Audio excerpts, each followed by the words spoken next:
Welcome to the Sankofa Pan-African series.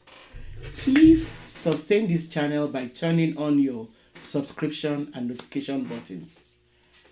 Thank you. The Wolof, also spelled Jollof starting with a D, or sometimes Jollof starting with a J, Empire, was founded soon after 1200 AD, and between the 13th and 15th centuries, it had covered what is now inland Senegal.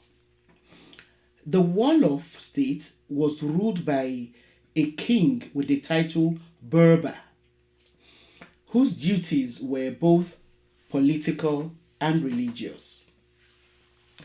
During the 14th century, it began to develop satellite states such as the Keyo. I hope I'm pronouncing it properly. The Keyo, Nyumi, Badibu, Nyani, and Wuli. The political organization of the Wolof Empire can be compared to a confederacy.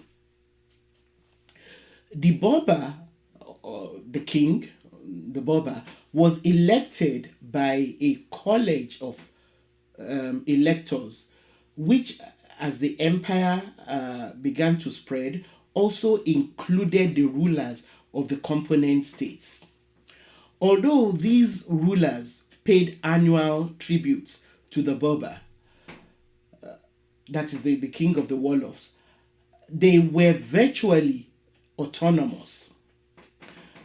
This system of administration ensured that vassal states under the Wolof kingdom could avoid electing a tyrant who would impose his will or on them or meddle with their internal affairs.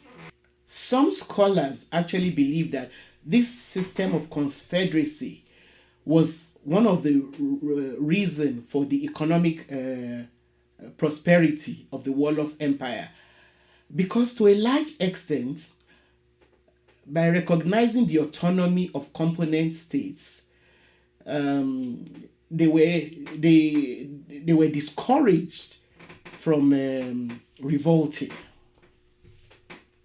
However, this autonomy enjoyed by vassal states has also been identified as one of the reasons for the eventful decline of the Wolof Empire, because the satellite states in the coastal areas became more prosperous than the central authority, which rested with the Wolof. And this emboldened them to start breaking away. So it was like a catch-22 situation. Now, the River Gambia, this was so because the River Gambia offered a waterway for penetrating the interior. And this initially allowed the Wolof to control the coastal areas for a period of time, even though the core area covered by the Wolof themselves was a landlocked territory.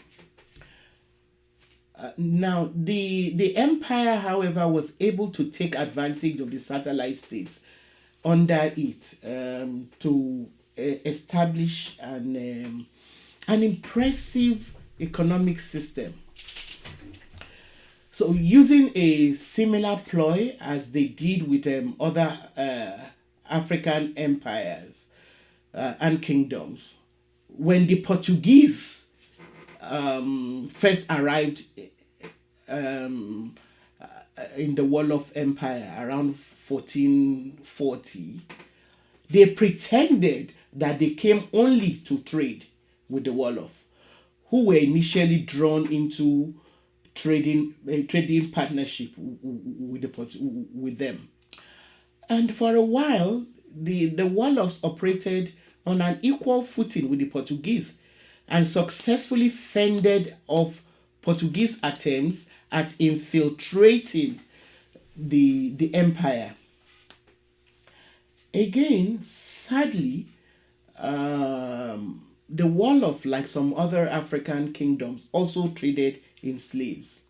Other than the odious trade in slaves, the Wolof also traded in gold and local cotton cloth, various textiles, copper rings and wares, cowries, as well as horses.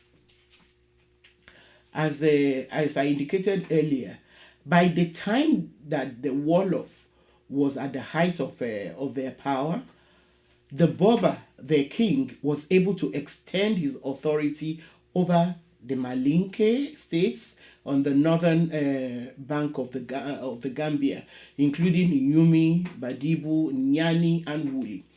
The coast was a very important factor for Wolof's economic success, and it also provided the only means of transportation for the Portuguese traders when they arrived. In the 1480s, Bemoy emerged as the Berber who was ruling the empire at the time.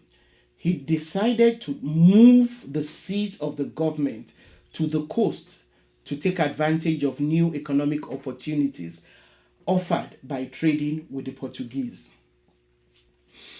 While this action by Bemoy was done primarily to benefit himself through trading with the Portuguese, the move precipitated the disintegration of the Wolof Empire. Other princes opposed his ploy and then rose against him and deposed him.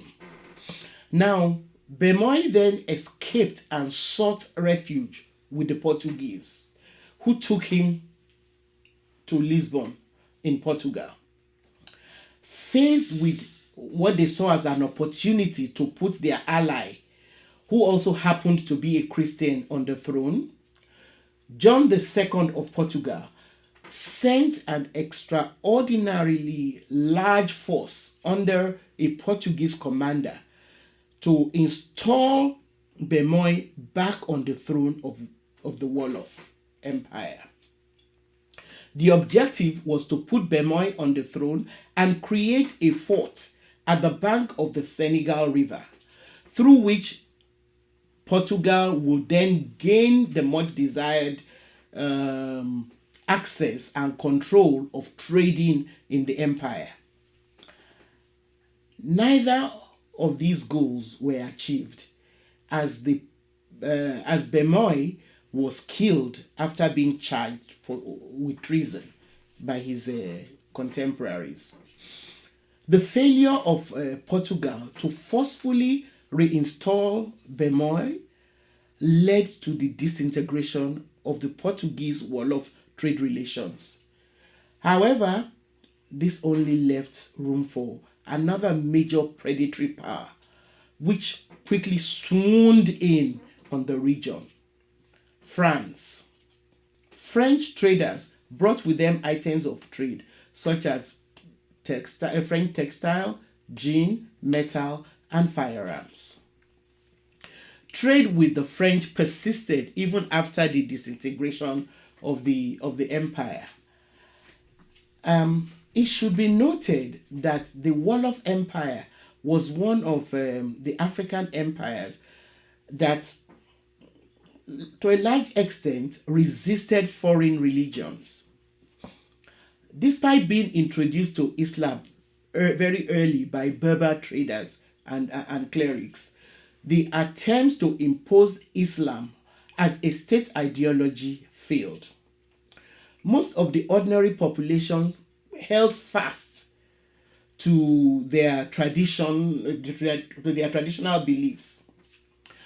This same resistance was put up against attempts by Portugal to impose Christianity, as indicated by their failure to have Bemoy reinstalled as a Berber. European traders and trading interests were a major factor in the decline of the Wolof Empire. The Europeans exploited the confederacy which the Wolof Empire practiced, by deliberately weakening it through trading with the vassal states and making those states richer, thus paving the way for the subordinate states to break away. They kind of encourage the vassal states to break away from the Wolof Empire. The increasing emphasis placed by the Europeans, especially the Portuguese, on slave trade was also an important factor in weakening the empire. In order for Portugal to take hold of the port, they connived to disrupt and undermine the political authority of the empire.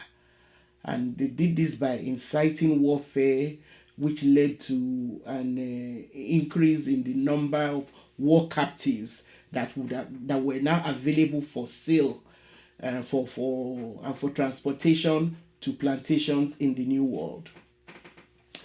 While Bemoise allowed himself to be so easily manipulated by the Portuguese, and thereby making room for the French to later exploit its weakened situation, it was all devastating for the Wolof Empire. This disruption of the political system, the political authority, soon then gave way for the breakaway of the state and the eventual disintegration of the empire. And in 1556, the nobles of Cayo, one of the vassal states, threw off Wolof domination and established an independent state of their own on the Senegal states. This action cut off Wolof's access to the sea and to the European trade. And its importance just continued to decline. Other satellite states soon followed, and the empire was just continued to grow weaker. Although the Wolof persisted, the kingdom did not wield as much influence as it had when it was an empire. Thank you very much for being a part of this Sankofa Pan-African series. Please continue to share your comments and questions with us. Also, please give us a thumbs up and share our videos with your contacts. See you next time.